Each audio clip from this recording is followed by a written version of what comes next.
O Senhor esteja convosco. Proclamação do Evangelho de Jesus Cristo segundo Lucas. Naquele tempo, quando as multidões se reuniram em grande quantidade, Jesus começou a dizer: esta geração é uma geração má. Ela busca um sinal, mas nenhum sinal lhe será dado a não ser o sinal de Jonas. Com efeito, assim como Jonas foi um sinal para os ninivitas, assim também será o Filho do Homem para esta geração. No dia do julgamento, a rainha do sul se levantará juntamente com os homens desta geração e os condenará, porque ela veio de uma terra distante para ouvir a sabedoria de Salomão.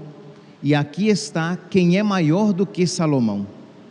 No dia do julgamento, os ninivitas se levantarão juntamente com esta geração e a condenarão, porque eles se converteram quando ouviram a pregação de Jonas. E aqui está quem é maior do que Jonas. Palavra da salvação.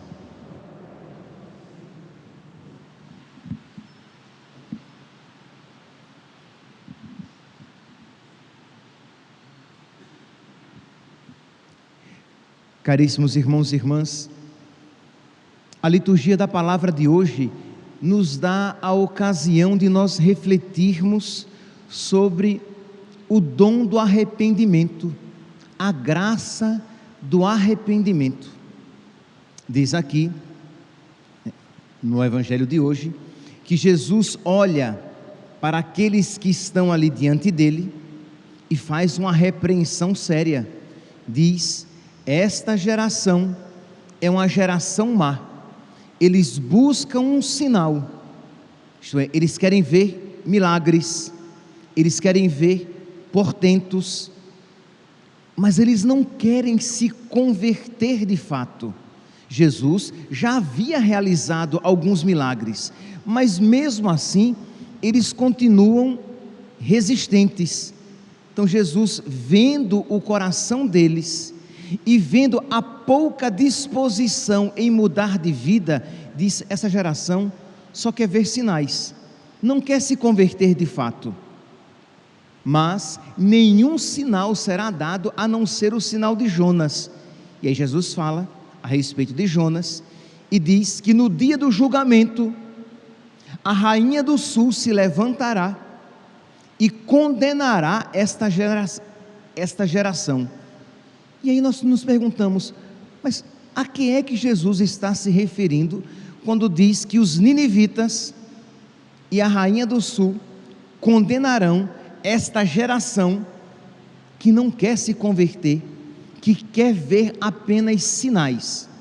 Ora, aqui nós precisamos então voltar para o contexto dessas duas imagens. Os ninivitas, vocês podem pegar lá no livro do profeta Jonas, são 4 capítulos apenas, você lê numa sentada, rapidinho. Diz que os ninivitas eram muito pecadores, e Deus então envia o profeta Jonas para que chame aquele povo à penitência, e o profeta Jonas não queria, que o profeta Jonas queria que Nínive fosse destruída. Olha que profeta bom, que pregador cheio de misericórdia. Ele queria que todos eles queimassem no fogo, queima. E Deus envia. Jonas não queria, Jonas fugiu. Resumindo a história, a leitura de hoje já é o segundo chamado de Deus. Deus diz aqui: a palavra do Senhor foi dirigida a Jonas pela segunda vez: levanta-te e põe-te a caminho da grande cidade de Nínive. E Jonas foi, mas com um bico desse tamanho, com raiva, porque não queria ir. E disse que a cidade era bem grande, que para atravessá-la eram necessários 3 dias, ele vai pelo caminho de um dia, e prega de qualquer jeito: olha, a cidade vai ser destruída, quem não se converter vai queimar, vai morrer. E diz que a cidade, ouvindo aquela palavra dita com tanta má vontade, a cidade reconhece-se pecadora, e desde o rei aos menores, todos eles fazem penitência. A palavra diz até que o rei, num excesso de generosidade, diz que até os animais deveriam fazer penitência, deveriam se cobrir de saco e deitar em cinza. E diz que a cidade se converte e faz penitência, e Deus não destrói a cidade. Eu não vou falar sobre isso porque não é o tema, mas só para que vocês saibam, Jonas ficou mordido de raiva, porque ele não queria que a cidade se convertesse.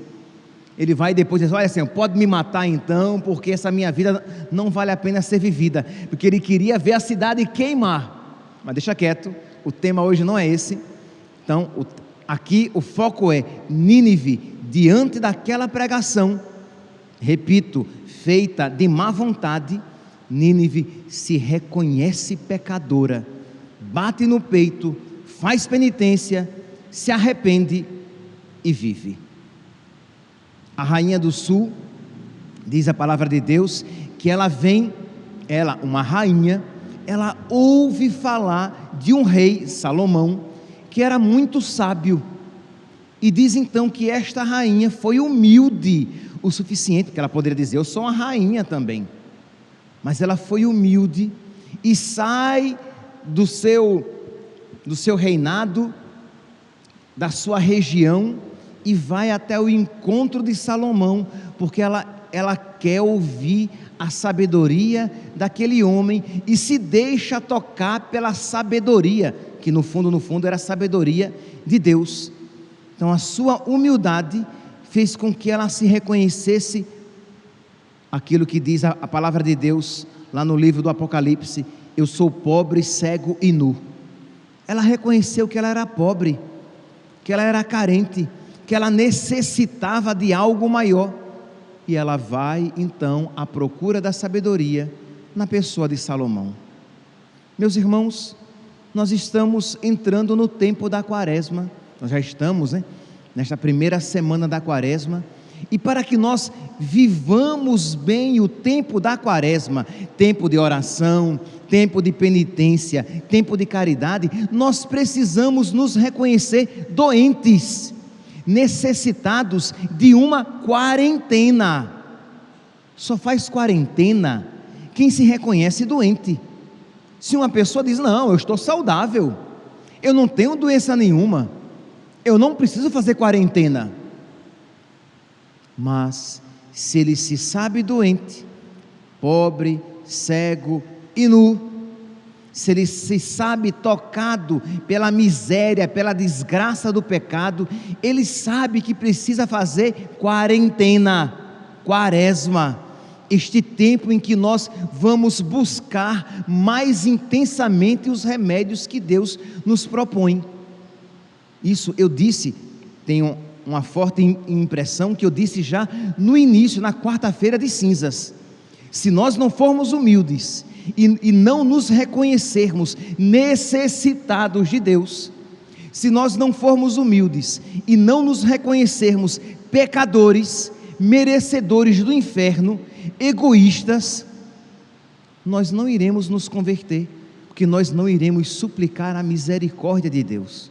Então é importante que durante este tempo da quaresma, nós nos humilhemos na presença de Deus, nós reconheçamos o nosso nada diante de Deus, nós reconheçamos que nós não merecemos as graças de Deus e só a esperamos porque confiamos na sua misericórdia, porque sabemos que Ele não nos trata segundo os nossos merecimentos, mas segundo a sua bondade, que é infinita, que nós sabemos que não obstante nós peçamos mal, que as nossas orações não são feitas de uma maneira adequada, mas que Deus é tão bondoso, que mesmo que nós supliquemos mal, Ele nos concede, porque é um pai que quando vê um filho balbuciando alguma palavra, fica tão feliz de ver o filho pedindo água, quando apenas emite algum som, e ele diz: ele quer água, ele quer comida. Então Deus é misericordioso. Então, não obstante a nossa oração mal feita, que devemos tentar fazer da melhor maneira possível, mas sempre mal feita, o Senhor, Ele está disposto a sempre nos conceder as graças. Então, seria muito importante, seria providencial, se nós, durante este tempo da Quaresma, se nós nos aproximássemos com mais frequência dos chamados salmos penitenciais. Na Sagrada Escritura, nós temos os chamados 7 salmos penitenciais, em que o salmista, ele reconhece a sua miséria, ele reconhece o seu pecado, ele reconhece a bondade de Deus, ele reconhece que ele é culpado pelos seus próprios pecados, mas que ele, confiante na misericórdia de Deus, suplica a misericórdia de nosso Senhor. Então, que nós então, nesses dias da Quaresma, que nós exerçamos mais frequentemente a nossa humilhação diante de Deus, porque é remédio para nós.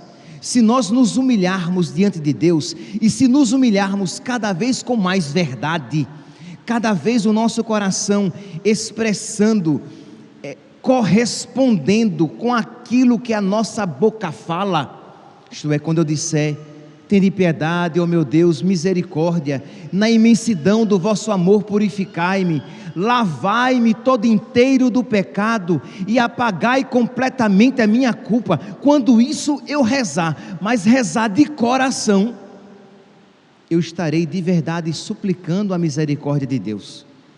Que o grande problema, e nós refletíamos isso ontem, falando das orações mecânicas e distraídas, é que nós suplicamos a misericórdia de Deus, mas sem um coração contrito. Nós pedimos perdão a Deus tantas vezes na Santa Missa, mas de uma maneira mecânica, distraída. Nós pedimos perdão a Deus no ato penitencial, e teve gente que nem se deu conta que rezou o Confiteor, confesso a Deus Todo-Poderoso e a vós, irmãos, mas foi no automático, né? Foi ali na moção, não na moção do Espírito, mas na moção da comunidade. Todo mundo estava rezando, eu nem coloquei a minha alma naquelas preces, eu nem coloquei o meu coração naquelas preces. Não foi um verdadeiro pedido de perdão. Então nós precisamos nos reconhecer pecadores, precisamos reconhecer que o nosso pecado é uma desgraça, precisamos reconhecer que Deus é o nosso bem maior, é o bem por excelência, e quanto mais isso for verdadeiro em nós, mais tenderemos para Deus. Então, os salmos penitenciais, para que vocês depois, eu sei que vocês estão aflitos, querendo que eu diga quais são os salmos penitenciais, porque vocês querem rezar todos eles o quanto antes, eu sei, é claro, é óbvio. Então vamos lá. São o Salmo 6, o Salmo 31 ou 32, de acordo com a tradução bíblica, Salmo 6, 31 ou 32, 37 ou 38, 50 ou 51, 101 ou 102, 129 ou 130 e 142 ou 143. Não copiou? Não gravou? Você depois escuta a homilia e você copia, não tem problema.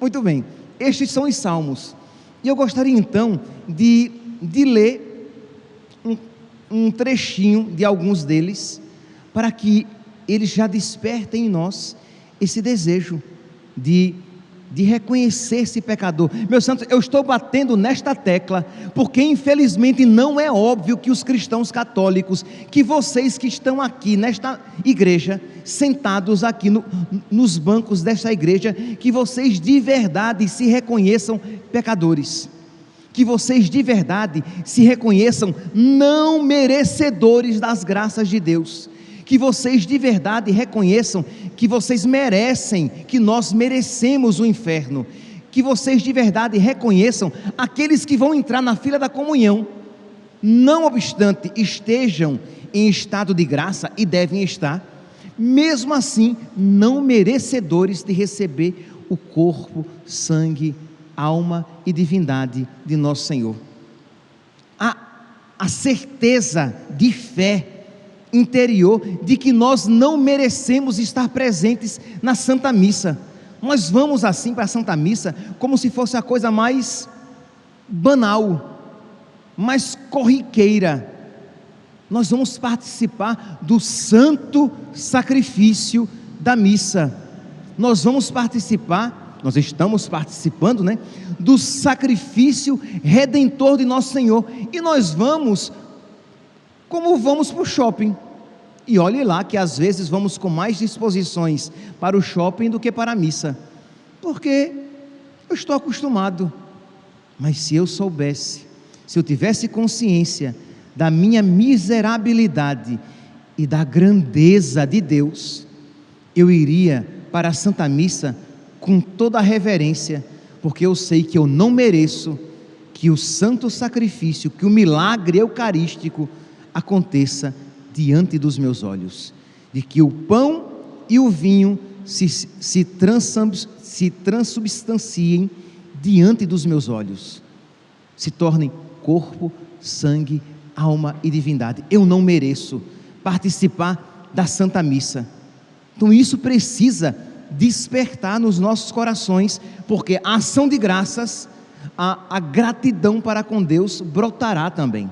Pois bem, então o Salmo 31 ou 32, de acordo com a tradução, salmo muito bonito, que aconselho que você depois reze em casa. Ele diz assim: feliz o homem que foi perdoado e cuja falta já foi encoberta. Feliz o homem a quem o Senhor não olha mais como sendo culpado e em cuja alma não há falsidade. Uma alma que não usa máscaras diante de Deus. Enquanto eu silenciei meu pecado, dentro de mim definhavam meus ossos e eu gemia por dias inteiros, porque sentia pesar sobre mim vossa mão, ó Senhor, noite e dia. Mas eu confessei afinal meu pecado e minha falta vos fiz conhecer. Eu disse: eu irei confessar meu pecado, e perdoaste, Senhor, minha falta. É verdade que este salmo é adequadíssimo para quem vai se preparar, por exemplo, para a confissão sacramental, mas não apenas. Este salmo é adequado também para você na sua oração pessoal, quando você, antes mesmo de você iniciar sua oração, você reconhece o seu nada diante de Deus e diz: Senhor, eu não mereço ser ouvido por vós, eu não mereço, Senhor, o vosso amor, porque eu sou um pecador miserável, porque eu sou preguiçoso, porque eu sou preguiçosa, porque eu guardo no meu coração, Senhor, rancor, porque eu às vezes, Senhor, permito nos meus pensamentos, na minha mente, pensamentos que vos desagradam, porque no meu peito bate um coração tão diferente do teu coração. Misericórdia, Senhor, eu sou um pecador miserável, mas eu reconheço diante de vós a minha miséria. Então nós precisamos, como diz a palavra de Deus, humilhai-vos na presença de Deus e Ele vos exaltará. Então precisamos, porque às vezes vamos para a oração como se fôssemos cheios de virtude e resplandecentes em santidade, porque não nos reconhecemos miseráveis diante de Deus. O Salmo 50 que nós ouvimos hoje, como Salmo responsorial: tende piedade, ó meu Deus, misericórdia, na imensidão do vosso amor purificai-me, lavai-me todo inteiro do pecado e apagai completamente a minha culpa. Repito, não estou aqui falando apenas de um reconhecimento dos seus pecados na confissão sacramental, é óbvio, mas também diante de Deus, quando você vê como você corresponde pouco às graças de Deus. Imagine aqui, se eu pedisse, eu não estou pedindo, se eu pedisse, levante a mão quem já recebeu a Eucaristia alguma vez na vida. Eu acho que todos vocês que estão aqui iriam levantar a mão. Quem já recebeu a Eucaristia uma vez na vida, pois bem, uma Eucaristia já seria suficiente para que nós fôssemos santos, santos de verdade, grandes santos. Mas se eu pedir aqui, levante a mão, quem sabe que não ama a Deus como Deus deve ser amado, quem sabe que tem sido ingrato e infiel a Deus, eu tenho certeza que muitos levantariam a mão. Então todos nós precisamos rezar estes salmos penitenciais, pedindo a Deus que coloque no nosso coração os mesmos sentimentos de Cristo, porque eles nos capacitarão a um verdadeiro arrependimento. Que o Senhor coloque no nosso coração o Espírito Santo, o Espírito, como diz São João, que nos convence do pecado. Um dos dons do Espírito Santo é o convencimento do nosso pecado, que nós vejamos que somos pecadores, que somos medíocres, que somos superficiais, que somos preguiçosos, que somos invejosos, que somos orgulhosos, que somos maldosos. E para que isso, o que? Nos deixe deprimidos e nos faça entrar num quadro clínico de depressão? Não! Para que você, vendo a sua miséria, você veja como Deus é bom, porque não obstante toda essa sua maldade, Deus o ama, e Deus constantemente estende a mão para você, concedendo-lhe as graças, para que você possa crescer no amor de Deus, e crescer no amor aos irmãos, para que você saia deste estado de egoísmo, de desconfiança de Deus, de preguiça espiritual, de quem não quer ser santo, para que você entre neste processo de santificação. Então é importante que nós nos humilhemos na presença de Deus. Humilhai-vos na presença do Senhor. Salmo 129, um dos mais bonitos, sem sombra de dúvidas, que nós rezamos todas as quartas-feiras nas completas. Das profundezas eu clamo a vós, Senhor, das profundezas da minha miséria, das profundezas da minha pequenez, das profundezas eu clamo a vós, Senhor, escutai a minha voz. Vossos ouvidos estejam bem atentos ao clamor da minha prece. Se levardes em conta nossas faltas, quem haverá de subsistir? Quem é que pode aguentar? Quem é que pode permanecer na presença de Deus? Ninguém. Se o Senhor levar em conta as minhas faltas, as minhas misérias, eu não aguento, eu não suporto, eu não subsisto, eu não me mantenho diante de Ti. Eu não consigo olhar para o sol com os olhos fixos, a minha retina será queimada. Eu não consigo, Senhor, permanecer diante de vós, se vós levardes em conta as minhas faltas.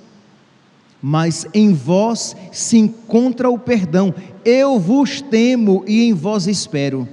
No Senhor ponho a minha esperança, espero em sua palavra. E aí continua o salmo proclamando a bondade e a misericórdia de Deus. Então nós precisamos, meus santos, eu espero de verdade que você depois copie esses salmos, isto é, o número dos salmos, e você comece. Hoje você reza um salmo, amanhã você reza o outro salmo, na sua oração pessoal, pedindo a Deus o dom da humildade diante de Deus, pedindo a Deus o dom de você se ver como você é visto por Deus, na sua pequenez, para que você seja um verdadeiro filho da Virgem Maria. Ele olhou para a minha humildade, Ele olhou para a minha pequenez. Ora, se a Virgem Maria isso disse, o que diremos nós? E dizem os santos, né, conhecedores, os santos teólogos, que a Deus agradou muito mais a humildade da Virgem Maria do que todas as suas outras virtudes. Ele olhou para a pequenez da sua serva. Humilhai-vos diante do Senhor e Ele vos exaltará. Reconhecei a vossa miséria e Ele vos curará.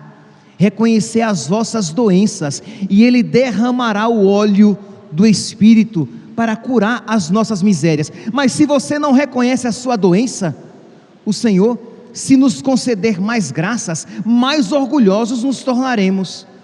Então, o nosso orgulho impede a mão de Deus, a mão generosa de Deus. Então, humilhemo-nos diante do Senhor. E por último, para terminar, o Salmo 142, que nós também rezamos às terças-feiras, que diz: ó Senhor, escutai minha prece, ó meu Deus, atendei minha súplica, respondei-me, ó vós Deus fiel, escutai-me por vossa justiça, não chameis vosso servo a juízo, pois diante da vossa presença não é justo nenhum dos viventes. Não me chame, Senhor, não me chame para o vosso juízo, ao vosso tribunal, porque quem é justo diante de vós? Santa Teresinha, e termino, ela dizia que a alegria dela era saber que no fim da vida ela seria julgada pela misericórdia. Mas, meus santos, para que nós tenhamos esta confiança, para que nós possamos ser beneficiados com a misericórdia de Deus, nós precisamos nos reconhecer necessitados de misericórdia.